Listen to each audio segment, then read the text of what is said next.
नमस्कार साथियों, राहुल जी का स्वागत है। हमारे साथ राजस्थान के मुख्यमंत्री अशोक गहलोत जी, छत्तीसगढ़ के मुख्यमंत्री भूपेश बघेल जी, हेलो,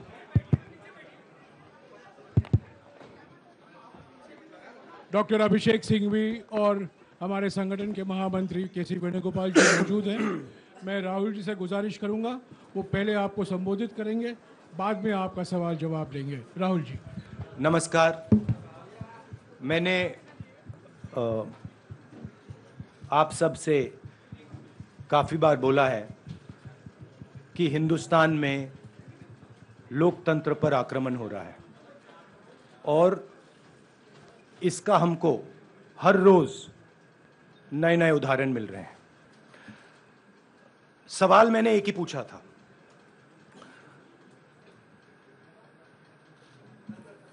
फाउंडेशन पे जाता हूं, अदानी जी की शेल कंपनीज हैं,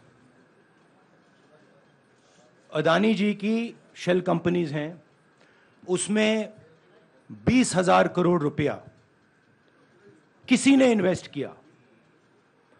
अदानी जी का पैसा नहीं है, अदानी जी का इंफ्रास्ट्रक्चर बिजनेस है, पैसा किसी और का है। सवाल यह है, ये जो 20,000 करोड़ रुपए हैं, ये किसके हैं? ये सवाल मैंने पूछा। मैंने पार्लियामेंट हाउस में प्रूफ देके, जो मीडिया रिपोर्ट से मैंने निकाला, अदानी जी और नरेंद्र मोदी जी के रिश्ते के बारे में डिटेल में बोला। रिश्ता नया नहीं है, रिश्ता पुराना है। जब नरेंद्र मोदी जी गुजरात के सीएम बने थे, तब से रिश्ता है और उसके बहुत सारे पब्लिक प्रूफ्स हैं। हवाई जहाज में मैंने फोटो दिखाई, नरेंद्र मोदी जी बड़े कंफर्ट में बैठे हुए थे अपने दोस्त, अपने मित्र के साथ। पार्लियामेंट में मैंने दिखाई। यह सवाल मैंने पूछा। फिर मेरी स्पीच को एक्सपंज किया गया। मैंने स्पीकर को डिटेल चिट्ठी लिखी, पॉइंट बाय पॉइंट, कि मैंने कहा कि एयरपोर्ट्स अदानी जी को रूल बदल के दिए गए हैं। ये लीजिए रूल की कॉपी जिसको बदला गया है। चिट्ठी लिखी, कोई फर्क नहीं पड़ा। फिर मेरे बारे में मंत्रियों ने पार्लियामेंट में झूठ बोला कि मैंने विदेशी ताकतों से मदद मांगी। मैंने ऐसी कोई बात नहीं की है। मैंने कहा स्पीकर से, मैंने जाके कहा, स्पीकर सर, पार्लियामेंट का नियम है कि अगर किसी मेंबर पर कोई एक्यूजेशन लगाता है तो उस मेंबर को जवाब देने का हक होता है। मैंने एक चिट्ठी लिखी, उस चिट्ठी का जवाब नहीं आया। दूसरी चिट्ठी लिखी, उस चिट्ठी का जवाब नहीं आया। फिर मैं स्पीकर के चेंबर में गया। मैंने स्पीकर सर से कहा, स्पीकर सर, यह कानून है, यह रूल है, इन्होंने झूठा आरोप लगाया है, मुझे आप बोलने क्यों नहीं दे रहे हैं? स्पीकर सर मुस्कुराते हैं, कहते मैं नहीं कर सकता। और फिर उसके बाद आपने सबने देखा क्या हुआ। सवाल पूछना मैं बंद नहीं करूंगा। नरेंद्र मोदी जी का अदानी के साथ क्या रिश्ता है और 20,000 करोड़ रुपए किसके हैं, मैं पूछता जाऊंगा। मुझे कोई डर नहीं लगता इन लोगों से। और अगर ये सोचें कि मुझे डिस्क्वालीफाई करके, धमका के, जेल में डाल के मुझे बंद कर सकते, नहीं, मेरी वो हिस्ट्री नहीं है। मैं हिंदुस्तान के लोकतंत्र के लिए लड़ रहा हूं और मैं हिंदुस्तान के लोकतंत्र के लिए लड़ता रहूंगा।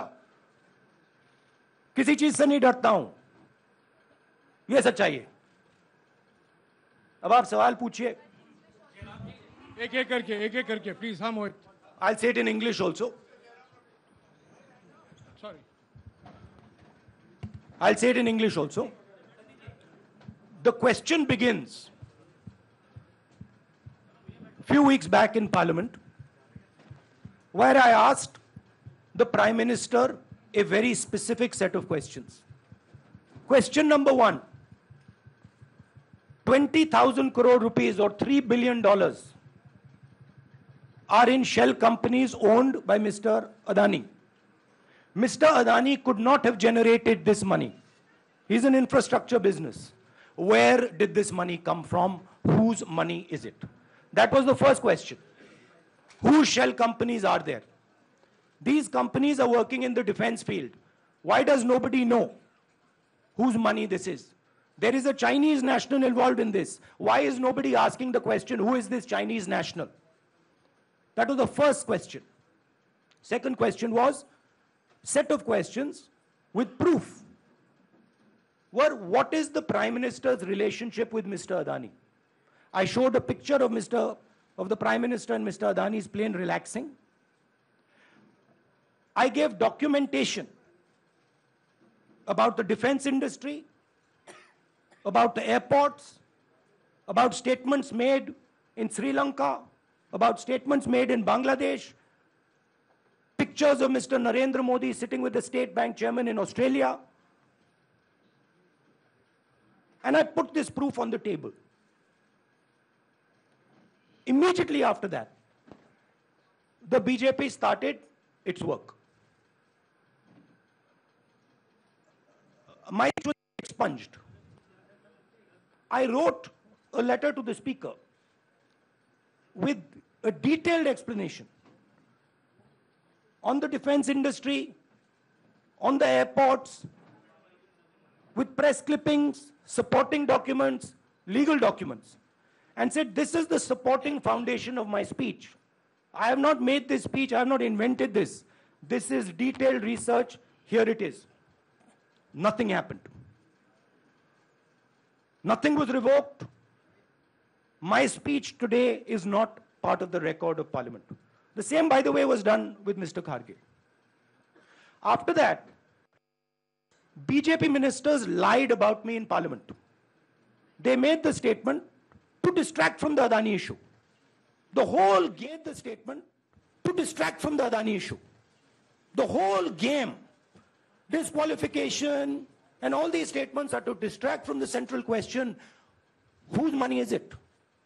20,000 crores, whose is it? Kiska hai ye? That's the main question. The whole thing is to distract. So, they said that I've asked foreign forces to help India. Most ridiculous statement. I have never made such a statement. You can look at all the conversations I had in the United Kingdom. Not one such statement was made. In fact, I said this is India's problem. India has to resolve this problem, right? A minister lies on the floor of the House.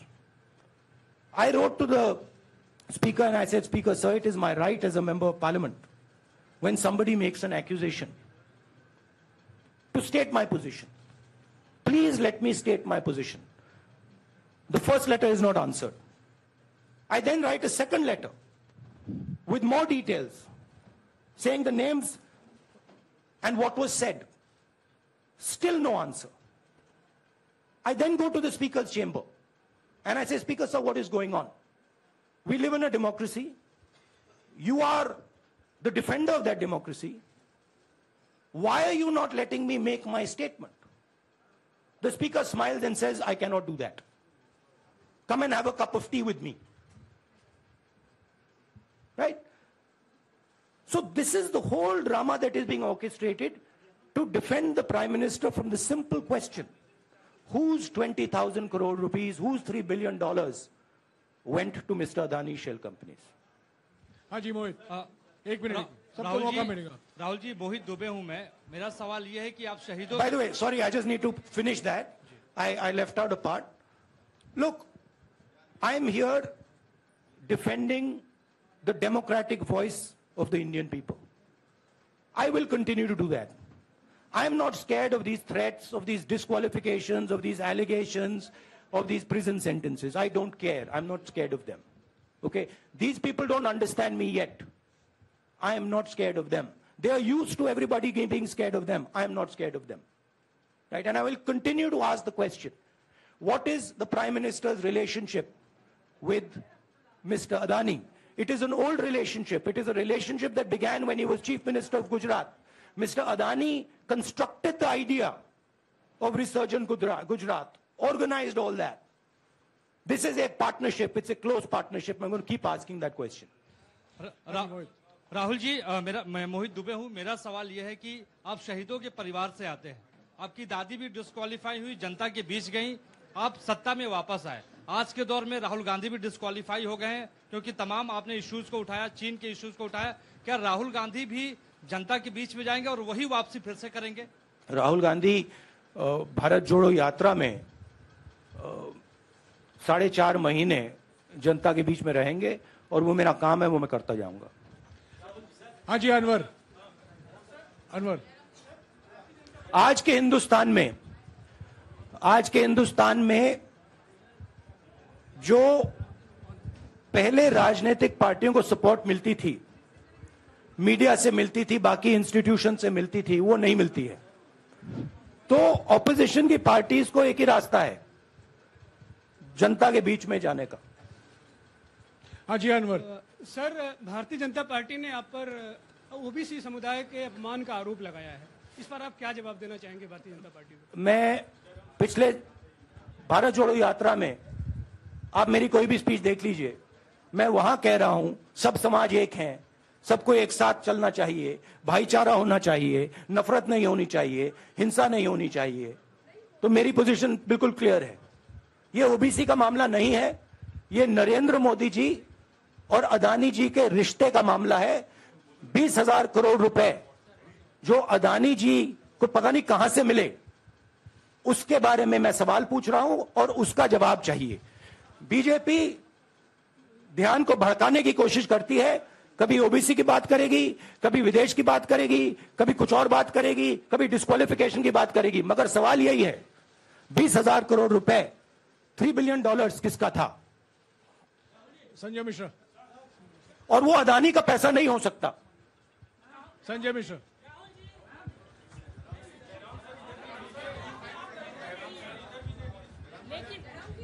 आपने कहा आप डरते नहीं हैं, लेकिन state के target पे है और स्टेट आपके खिलाफ है, पूरी स्टेट, पूरी मशीनरी आपके खिलाफ है। ऐसे में आपके सामने चैलेंजेस बहुत बड़ा है, तो रास्ता क्या है, रणनीति क्या है? देखिए भैया, चाहे स्टेट हो चाहे कुछ भी हो, मैं सच्चाई को देखता हूं। मुझे और किसी चीज में इंटरेस्ट नहीं है, मैं सच्चाई बोलता हूं। राजनीति में यह फैशनेबल बात नहीं है, मगर यह बात मेरे खून में है। मैं और कोई रास्ता निकाल ही नहीं सकता हूं। तो मेरा काम यह है, यह मेरी तपस्या है, जीवन की तपस्या है, उसको मैं करता जाऊंगा। चाहे मुझे डिस्क्वालीफाई करें, मारे पीटे, जेल में डाले, मुझे कोई फर्क नहीं पड़ता। मुझे अपनी तपस्या करनी है। इस देश ने मुझे सब कुछ दिया है। शांत हो जाइए। इस देश ने मुझे सब कुछ दिया है, प्यार दिया है, इज्जत दी है, इसलिए मैं ये करता हूं। हाँ, Supriya. Sir, Rahul sir, BJP के जो लीडर्स आप पे अटैक कर रहे हैं उस पर आप क्या कहेंगे? और इसके अलावा वायनाड, वहां पर जब से खबर गई है, वहां पे लोग बहुत डिसबिलीफ में हैं, प्रोटेस्ट भी इरप्ट हो रहा है, आप अपनी कॉन्स्टिट्यूएंसी के लोगों को क्या कहना चाहेंगे? नहीं, मैंने सोचा है कि मैं अपनी, देखिए मैंने कॉन्स्टिट्यूएंसी में भी बोला कि वायनाड के लोगों के साथ मेरा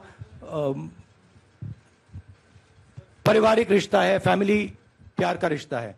तो मैंने सोचा कि मैं वायनाड के लोगों के लिए अपनी एक चिट्ठी लिखूं उनके लिए कि मेरे दिल में उनके लिए क्या है। तो वो तो मैं रिजॉल्व कर दूंगा। उनका, देखिए, बीजेपी के नेताओं का काम यही है। देखिए, वो सब नरेंद्र मोदी जी से डरते हैं, कारण आप जानते हो। नरेंद्र मोदी जी ने कहा कि देखिए ध्यान हटाना है। वो सब जानते हैं अदानी जी और नरेंद्र मोदी जी का रिश्ता। सारे के सारे जानते हैं क्या रिश्ता है, सब जानते हैं, मगर डरते हैं। तो अगर नरेंद्र मोदी जी ने उनसे कहा कि भैया ध्यान उधर करो, ध्यान उधर करेंगे। It makes me no difference if I'm disqualified, not qualified, whatever. It makes me no difference. Disqualify me for life. Put me inside jail. I will keep going. I will not stop. Mr. Gandhi, Yeah, Mr. Pallavi. Gandhi, two things here. One, are you worried or apprehensive about the political relevance of, say, the opposition and the Congress Do I look party worried to post? you? One. Second, Do I look worried to you? I'm excited. I'm happy that these people are giving me the best gift they could give me. and second, Mr. Gandhi, is that BJP's reaction since yesterday is that if you hadn't torn the ordinance then perhaps you wouldn't be facing the law today. Your response to that? My response to that is that when somebody is guilty of something, they want to distract everybody's attention. Right? If you catch a thief, the first thing he says is, I didn't do it. The second thing he says, look there, look there, look there, look there. Right? That's what the BJP is doing. We have caught 20,000 crore rupees entering Mr. Adani's companies. Nobody knows whose money that is. That money cannot be Mr. Adani's money. He does not generate this type of money. So that money has come from someone. All this, OBC, disqualification, anti-national, all this is to distract from the panic that the Prime Minister is feeling. That his relationship with Mr. Adani is going to be exposed. Let me tell you, that relationship is going to be exposed. Nobody is going to stop that. It is going to happen. Because the opposition is going to press this thing until we find the answer. हाँ रवि, सिसोदिया जी को दे दो। राहुल जी जो judgement आया उसको लेकर BJP ने उसको किया है कि आपने ओबीसी का अपमान किया। पूरे देश में प्रेस कॉन्फ्रेंस करने की तैयारी कर रहे हैं कि आपने ओबीसी का अपमान किया था। भैया देखिए, पहला आपका अटेम्प्ट वहां से आया, दूसरा आपका अटेम्प्ट यहां से आया, तीसरा आपका अटेम्प्ट यहां से आया। आप इतनी डायरेक्टली बीजेपी के लिए क्यों काम कर रहे हो? थोड़ी डिस्कशन से करो यार, थोड़ा घूम घाम के पूछो। क्या आपको ऑर्डर दिया है क्या? देखो मुस्कुरा रहे हैं। घूम घाम, मैं आपको उदाहरण देता हूं। आप थोड़ा घूम घाम के निकाल नुकुल के बोलो। देखो ऐसे बोलो पहले, राहुल जी, हाँ, तो please if you want to work for the BJP, then bring a BJP flag symbol here and put it on your chest. Then I'll answer you the same way I answer them. Don't pretend to be a pressman. Vikrant, Rahul ji, हवा निकल गई। Rahul ji, BJP के लोग बार बार ये बात कहते हैं कि आपने जब विदेश में जाके भाषण दिया तो उन्होंने कहा माफी मांग लेते। अभी कहा कि कोर्ट में आपसे कहा गया माफी मांग लेते। तो जब ये लोग कहते हैं राहुल गांधी माफी मांग लेते, तो राहुल गांधी क्या सोचते हैं? राहुल गांधी सोचता है मेरा नाम सावरकर नहीं है, मेरा नाम गांधी है। गांधी किसी से माफी नहीं मांगता। और मैंने कहा, पार्लियामेंट हाउस में कहा कि भैया मुझे बोलने दीजिए ना, एक बार तो बोलने दीजिए। 2 बार चिट्ठी लिखी, तीसरी बार मैं पर्सनली स्पीकर से जाके कहता हूं, स्पीकर सर प्लीज, आप डेमोक्रेसी के लोकतंत्र के आप प्रोटेक्टर हैं, मुझे बोलने दीजिए। मुस्कुरा के कहते हैं भैया मैं तो नहीं कर सकता। आप नहीं कर सकते तो कौन कर सकता है? शायद मुझे जाके मोदी जी से पूछना पड़े, वो तो करने नहीं देंगे। तो मेरा जो पॉइंट है, इस देश में लोकतंत्र खत्म हो गया है। इस देश के लोग जो इनके दिल में है, हमारे दिल में है, बोल नहीं सकते हैं। इस देश के इंस्टीट्यूशन पर आक्रमण हो रहा है। और उस आक्रमण का मैकेनिज्म क्या है? उस आक्रमण का मैकेनिज्म नरेंद्र मोदी जी और अदानी जी का रिश्ता है।